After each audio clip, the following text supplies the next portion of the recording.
సరే ఇక ఆంధ్రప్రదేశ్ రాజకీయాల వైపు వస్తే వైఎస్ వివేకానంద రెడ్డి హత్య పైన ఎవరికి వాళ్ళు నోటికొచ్చినట్లు మాట్లాడుతున్నారు. సో ఇప్పుడు సంయమనం పాటించాల్సిన అవసరం ఉందని చెప్పి ఒక ఆగ్రహంతోనే కడప జిల్లా న్యాయస్థానం స్పందించింది. చంద్రబాబుకి, పవన్కి కూడా ఒక స్పష్టమైనటువంటి నిబంధనలు ఇచ్చింది సార్. అయితే ఈ నేపథ్యంలో ఇది వైసీపీకి ఏ మేరకు లాభిస్తుంది, కూటమికి ఏ విధంగా నష్టం జరిగేటువంటి ఛాన్స్ ఉంటుంది సార్? కోర్టులు ఆగ్రహంగా స్పందించవు, కోర్టులు చట్టం ప్రకారం స్పందిస్తాయి.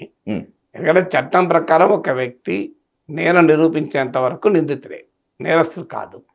అందువల్ల ఆ నిందితుడు తన రిప్యుటేషన్కు నష్టం జరుగుతుంది, తాను ఇంకా నేరస్తుడిగా రుజువు కాకముందే తన నేరస్తుడిగా ఎన్నికల్లో ప్రత్యర్థులు చెప్తున్నారని కోర్టుకు వెళ్ళినప్పుడు కోర్టు ఆ తీర్పు చెప్పింది. అందువల్ల ఎవరికైనా until proven guilty one is presumed to be honest. అందువల్ల ఏదైనా నేరము నిరూపించేంత వరకు ఒక వ్యక్తి నేరం చేయనట్టు లెక్క. సో అందువల్ల అది ఎవరికైనా వర్తిస్తుంది, మన దేశం యొక్క న్యాయ సూత్రం అది. సో అందువల్ల ఎన్నికల్లో తనను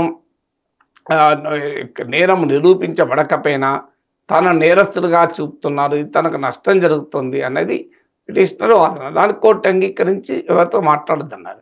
అయినా వివేక హత్య అంశం ఆధారంగా ఆంధ్రప్రదేశ్లో ప్రజలు ఓట్లు వేయడం లేదు. వివేక హత్య విషయంలో ప్రజలకు అభిప్రాయం ఉండొచ్చు, ప్రజలకు అనేక విషయాల్లో అభిప్రాయాలు ఉంటాయి. అభిప్రాయాలు ఉండడం వేరు, ఆ అభిప్రాయం ఆధారంగానే ఓటు వేయడం వేరు.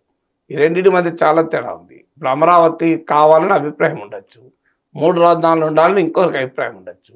కానీ రేపు ఎన్నికల్లో ఓటేసేటప్పటికి ఆ అభిప్రాయం ప్రాతిపదికన ఓటేస్తారా అంటే అది కీలకమవుతుంది. అందువల్ల ఇవాళ వివేక హత్య పలానా వాళ్ళు చేయించారనో చేయించలేదనో ప్రజలకు వేరువేరుగా అభిప్రాయాలు ఉండొచ్చు.